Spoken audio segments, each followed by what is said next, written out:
Present indefinite tense. अब इसमें हम पहली हेडिंग पढ़ेंगे अफर्मेटिव,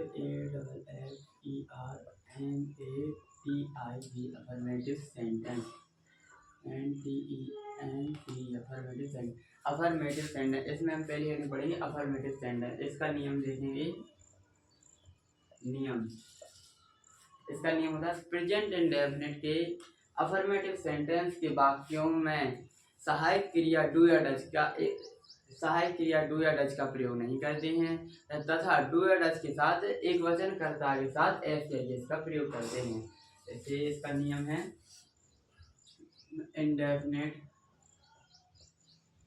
प्रेजेंट इंडेफिनिट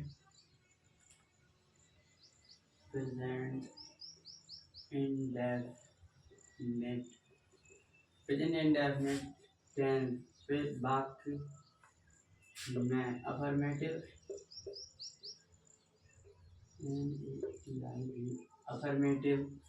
सेंटेंस में एक वचन कर्ता के साथ सहायक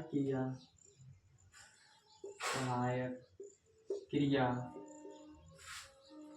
डू या डज का प्रयोग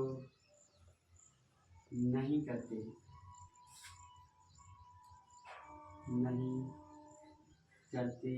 हैं। उसके स्थान पर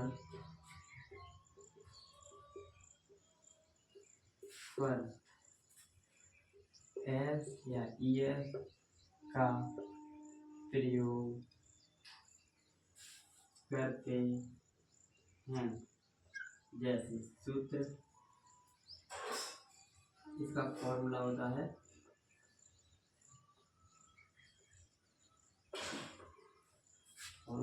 कर्ता प्लस क्रिया प्लस कर्म, क्रिया एस या एस प्लस कर्म प्लस अन्य। जैसे एक वाक्य फॉर्मूला क्या होता है, कर्ता मुख्य क्रिया एस या एस कर्म अन्य। अब एक वाक्य देखेंगे जैसे वह बाजार जाता है, वाक्य के अंत में ता है तो ये प्रेजेंट इंडेफिनिट टेंस। अभी हमने इसकी पहचान पढ़ी थी प्रेजेंट इंडेफिनिट टेंस की कि वाक्य के अंत में ता है, ती है, ते है आदि शब्द आते हैं तो वह प्रेजेंट इंडेफिनिट टेंस कहलाता है। अब इसमें देखिए कर्ता क्या होता है, जो वाक्य में जो उस चीज को काम को कर रहा है वो कर्ता कहलाता है। मुख्य क्रिया जो काम हो रहा है वो मुख्य क्रिया कहलाती है। कर्म जहाँ पर काम हो रहा है वो कर्म कहलाता है। उसके बाद कुछ जैसे इसमें वह बाजार जाता है, बाजार कौन जाता है, वह, तो वह हो जाएगा कर्ता। कौन हो जाएगा, कर्ता। वह हो जाएगा कर्ता। उसके बाद मुख्य क्रिया क्या हो रही है, वो जा रहा है, जाता है, कौन जाता है, वह, जो जाता है वह कर्ता। कहाँ क्या कर रहा है, जाता है, तो जाता हो जाएगा मुख्य क्रिया मेन वर्ब। उसके बाद ऐसे ही है। उसके बाद कर्म क्या हो जाएगा, जहाँ पर काम हो रहा है, कहाँ पर हो रहा है, कहाँ पर जा रहा है, बाजार, तो ये हो जाएगा कर्म। अब इसको बनाएंगे इसकी मीनिंग फॉर्मूला के साथ बनाएंगे। जैसे इसको ट्रांसलेट करेंगे कर्ता, सबसे पहले क्या लेंगे, कर्ता कौन है, वह लड़का है, क्योंकि जाता है तो एक लड़का है, एक वचन है ही, वह के लिए लगेगा ही। उसके बाद मुख्य क्रिया क्या है, जाता को क्या लिखते हैं, गो। उसके बाद एस गो के साथ हमेशा ईएस लगाते हैं, गो। उसके बाद कहाँ जा रहा है, बाजार, तो टू मार्केट, बाजार को क्या लिखते हैं, मार्केट, MARKET, मार्केट। जब कोई एक स्थान से दूसरे स्थान पर जाता है तो उसको जोड़ने के लिए टू का प्रयोग करते हैं। इसी प्रकार दूसरा वाक्य देखते हैं। जैसे मदन भोपाल